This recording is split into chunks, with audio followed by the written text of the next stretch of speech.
Alright, what's going on YouTube? It's your boy Jordan Mosley, aka ThatSneakerBul, coming to you live from the 215. Get right into it. Got the 1906s on deck in this white and beige colorway.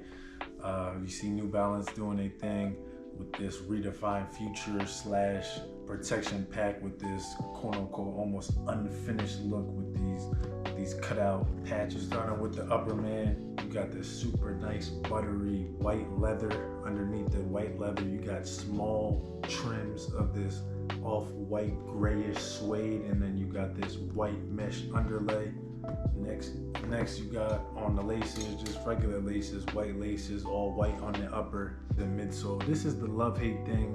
We see the trend with Jordan, Nike, New Balance, Adidas, all these other companies.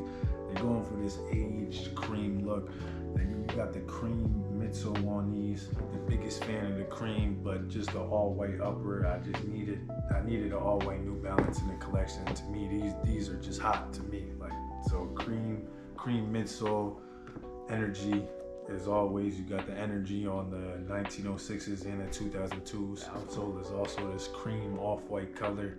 Not too much going on with the shoe. It's a very basic plain shoe. It's just, do you like the 1906? You got this Ortholite insole. You see these insoles on the 990s and a few of the other models, the 9060s as well.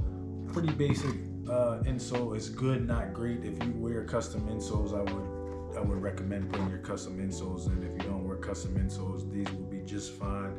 I personally like the energy out of all of their models outside of the performance shoes. Take the fresh foam and all those out. I'm talking about their lifestyle models. I probably would prefer energy over end cap and absorb. Absorb is what they're starting to put in on the new V6s and the 9060s. I would prefer energy slightly more than absorb. Almost forgot to mention the sock liner. Just got a regular white sock line. If you like all white shoes, go and grab you a pair. Not too much going on. If you like New Balance, if you like all white, get these. It's a love-hate relationship with the pre-aged midsoles. Some people love it, some people hate it. I'm on the fence about it. I would prefer all white, but to me, these was just so hot. I'm gonna be right back and give you guys an on-foot look at these.